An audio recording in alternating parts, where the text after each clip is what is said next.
Hello everybody, welcome back. Thank you for being with me once again. Today I have a very important topic. I am going to be explaining diabetes and more precisely diabetes type 2.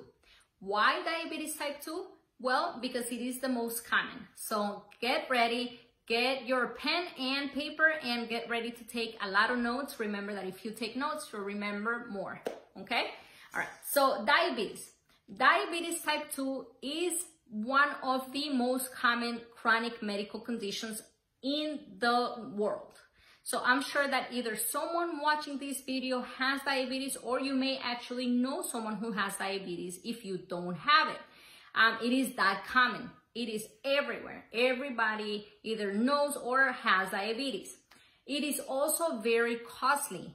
The amount of money that people spend in healthcare costs associated with diabetes is extremely high. And the other reason why it's important is because it's also the 7th leading cause of death in the United States. And when I say the 7th leading cause, I'm not only referring to medical causes, I'm talking in general. So because of these reasons, I think it's very important that people are aware of what diabetes is, what happens to your body, how it presents, and what can you do to prevent it. How do you actually get diabetes? Well, diabetes is actually type 2 diabetes once again. It's a condition that you can get based on your lifestyle choices. So obesity, poor eating habits, lack of exercise. So many of the factors, if not all, are preventable. But what happens to your body? So when you have diabetes, the process in the body actually presents in two different ways. Number one, the pancreas, which is an organ that we have in our abdomen, releases insulin after we eat. So when we eat, the pancreas releases insulin, and then this insulin brings the glucose to your body so the body can use it.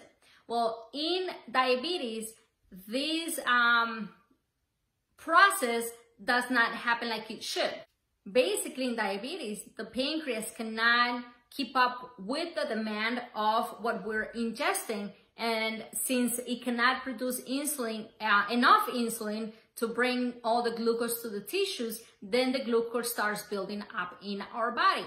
And then the second process is through resistance. It's when your body's actually starting to resist your own insulin, okay? So it's making it harder for the insulin to go in and release or take that glucose into your tissues. So once again, two different processes going on in your body. One has to do with resistance, and the other one has to do with the pancreas not working as well as it should. The symptoms of diabetes, if there are any, because many times it presents with no symptoms, could be excessive thirst, excessive hunger, and excessive urination. Some other symptoms could be headaches, dizziness, shaking, and some other blurry vision perhaps, but usually if it presents with symptoms, it presents with those symptoms. Now, how do you diagnose diabetes? Well, there are different blood tests, but it is diagnosed through a blood test. The gold standard test is usually called A1C. There is another video about A1C where it explains everything, how to interpret the test, what it means. So if you don't know about A1C, you can go ahead and watch that video. Or again, if you have diabetes or if you know someone who may have diabetes. Basically, A1C is the gold standard in diagnosing and also monitoring glucose and diabetes, okay? Now, how do you treat diabetes? Diabetes, according to the American Diabetes Association, is treated in different ways, and it has to be everything pretty much together. It's gotta be a mix of diet, exercise, self-monitoring, and close monitoring with your provider. So by diet, healthy eating, exercise is pretty self-explanatory.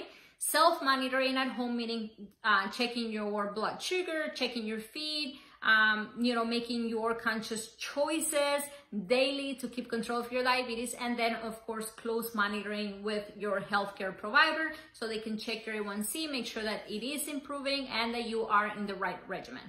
Medications may or may not be needed. Many times diabetes type 2 can be controlled with diet and exercise alone. It depends on the numbers, it depends on how elevated it is and your risks. Last, I am going to be talking about complications. Briefly, complications of diabetes are related to the damage that the glucose actually causes in the blood vessels and the nerves in your entire body. So the complications are seen basically in the entire body, which include your eyes, your kidneys, your lower extremities, male reproductive organ with impotence, and some other symptoms. There is another video that I am getting for you, that I'm preparing for you, where I'll be explaining complications of diabetes a little bit more in depth. But basically, very important, if you don't take care of your diabetes, you are going to sooner or later have complications related to these uncontrolled glucose in your body. So no matter where you are in life, whether you're not a diabetic, if you are a diabetic, if you are a pre-diabetic, or if you're an uncontrolled diabetic, today is the best day to make a conscious choice, a positive choice. Let's be healthier, let's make better choices. And thank you again for tuning in. If you found this video helpful, please share it with someone else who may have diabetes. I'm sure they're going to find it very beneficial as well. And I will see you guys next time. Thank you.